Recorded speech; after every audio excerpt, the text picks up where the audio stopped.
আসসালামু আলাইকুম ওয়া রাহমাতুল্লাহ।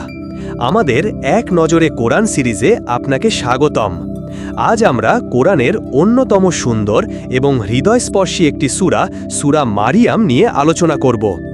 এই সূরাটি শুধু একটি ঐতিহাসিক বর্ণনাই নয়, বরং এটি আল্লাহর অসীম করুণা, ক্ষমতা এবং মানুষের ঈমানের পরীক্ষার এক জীবন্ত দলিল। চলুন আমরা এই মুবারক সূরাটির গভীরে প্রবেশ করি। সূরা মারিয়ামের পরিচিতি। আমরা যদি বর্তমান কোরআন মাজিদের বিন্যাস অনুযায়ী দেখি, তাহলে সূরা মারিয়াম হল ১৯ নম্বর সূরা। এর আগে রয়েছে সূরা কাহাফ এবং পরে রয়েছে সূরা তহা। কিন্তু নাজিলের ধারাবাহিকতা অনুযায়ী, অর্থাৎ কোন সূরার পর কোনটি নাজিল হয়েছে, সেই হিসাবে এটি ৪৪তম সূরা।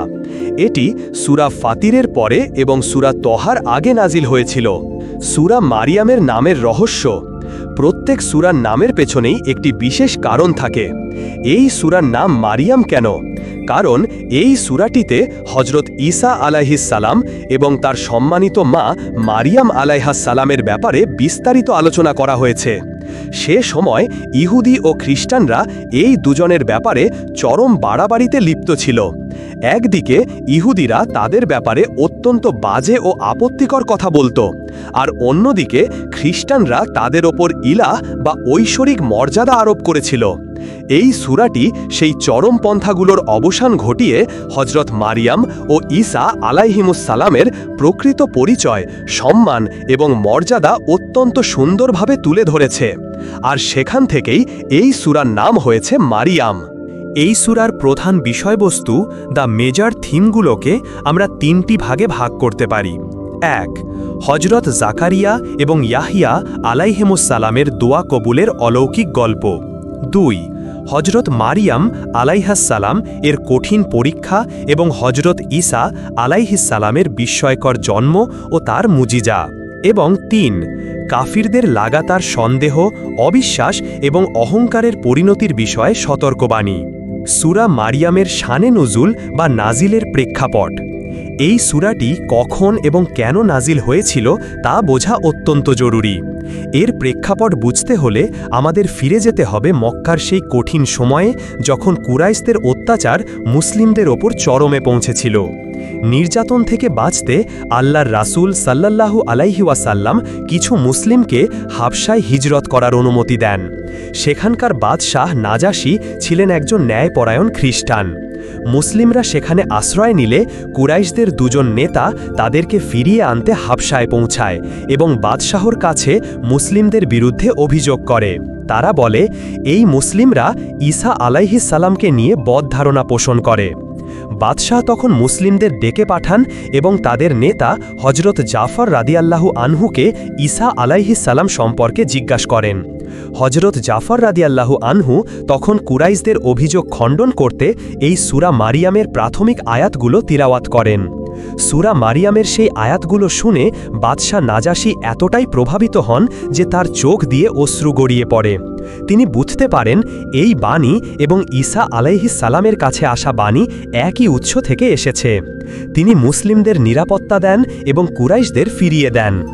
এই ঘটনা থেকে বোঝা যায় এই সূরাটি মুসলিমদেরকে শিখিয়ে দিচ্ছিল যে ঘর ছাড়ার মতো পরিস্থিতি এলে কিভাবে নিজেদের বিশ্বাসকে অটল রাখতে হবে এবং অন্যদের সামনে সত্যকে সুন্দরভাবে উপস্থাপন করতে হবে। এবার চলুন দেখি সূরাটির গতিপথ বা বিষয়বস্তুর প্রবাহ। আয়াত ১ থেকে ১৫। সূরাটি শুরু হয় হযরত জাকারিয়া আলাইহিস সালামের দুয়া দিয়ে। বৃদ্ধ বয়সে যখন তার স্ত্রীও ছিলেন বন্ধ্যা, তখন আল্লাহর করুণায় তিনি পুত্র সন্তান লাভ করেন। আয়াত ১৬ থেকে ৪০। এরপর আসে হযরত ঈসা আলাইহিস সালামের অলৌকিক জন্মের বর্ণনা, যেখানে কোনো পুরুষ ছাড়াই পবিত্রা মারিয়াম আলাইহিস সালামের গর্ভে তার জন্ম হয়। এটি ছিল আল্লাহর ক্ষমতার এক আজিম নিদর্শন। আয়াত ৪১ থেকে ৫৮। এরপর সূরাটি আমাদের পরিচয় করিয়ে দেয় বিভিন্ন নবীর সাথে এবং ওহীর ভূমিকার কথা বলে। আদম আলাইহিমুসসালাম থেকে শুরু করে হযরত মুহাম্মদ সাল্লাল্লাহু সাল্লাম পর্যন্ত সকল নবী আল্লাহর পক্ষ থেকে একই বার্তা নিয়ে এসেছিলেন। আয়াত 59 থেকে 98 এবং সব শেষে সূরাটি কাফিরদের প্রতি কঠোর সতর্ক বার্তা দিয়ে শেষ হয়। পরকালের দৃশ্য ফুটিয়ে তুলে তাদের হুঁশিয়ার করা হয়েছে। সূরা মারিয়ামের কেস স্টাডি এবং রিফ্লেকশন। এই সূরার সবচেয়ে হৃদয়স্পর্শী অংশগুলোর একটি হল হজরত মারিয়াম আলাইহিসসালামের একাকিত্বের বর্ণনা। যখন তিনি প্রসব বেদনায় কাতর, লোকলজ্জার ভলে একাকী, তখন তিনি আক্ষেপে বলে উঠেছিলেন, হায়, আমি যদি এর আগেই মরে যেতাম এবং মানুষের স্মৃতি থেকে পুরোপুরি মুছে যেতাম। কিন্তু ঠিক সেই মুহূর্তে আল্লাহ তাকে সান্ত্বনা দেন। নিচ থেকে ফেরেশতা তাকে ডেকে বলেন, চিন্তা করো না, তোমার রব তোমার জন্য একটি ঝর্ণা তৈরি করে দিয়েছেন। আর খেজুর গাছের ডাল ধরে ঝাঁকি দাও, তোমার ওপর পাকা খেজুর পড়বে। আজকের বিজ্ঞানও প্রমাণ করেছে যে খেজুর গর্ভবতী নারীদের জন্য অত্যন্ত উপকারী। সুবহান আল্লাহ! দেখুন, 1400 বছর আগে কুরআন মানুষের জন্য কী ধরনের নির্দেশনা দিয়ে রেখেছে। এই সূরা আমাদের গভীরভাবে ভাবতে শেখায়। হজরত ইয়াহিয়া আলাইহিসসালামের ব্যাপারে আল্লাহ বলেন, তার উপর শান্তি বর্ষিত হোক, যেদিন তিনি জন্মগ্রহণ করেন, যেদিন তিনি মারা যাবেন এবং যেদিন তাকে জীবিত করে ওঠানো হবে। বিখ্যাত তাবেঈ সুফিয়ান ইবনু উয়াইনা রাদিয়াল্লাহু আনহু বলেন, একজন মানুষ জীবনের 3টি মুহূর্তে নিজেকে সবচেয়ে বেশি অসহায় ও একলা অনুভব করে। 1. যেদিন সে জন্ম নেয়। 2. যেদিন সে মারা যায়। 3. এবং যেদিন তাকে কবর থেকে পুনরায় ওঠানো হবে।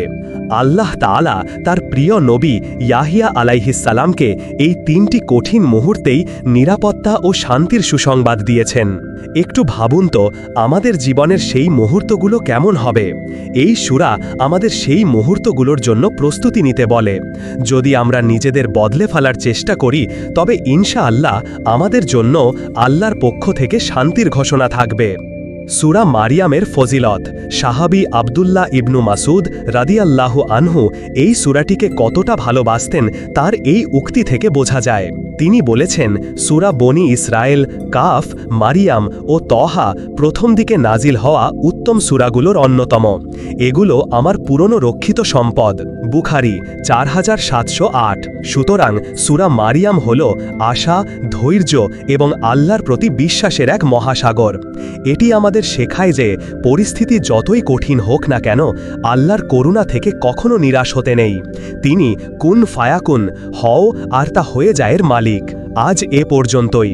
সূরা মারিয়াম থেকে আপনার সবচেয়ে প্রিয় শিক্ষা কোনটি তা আমাদের কমেন্ট করে জানান। ভিডিওটি ভালো লাগলে লাইক করুন এবং আপনার বন্ধু ও পরিবারের সাথে শেয়ার করুন, যেন তারাও কুরআনের এই অমূল্য জ্ঞান থেকে উপকৃত হতে পারে। আমাদের সাথে থাকার জন্য ধন্যবাদ। আসসালামু আলাইকুম।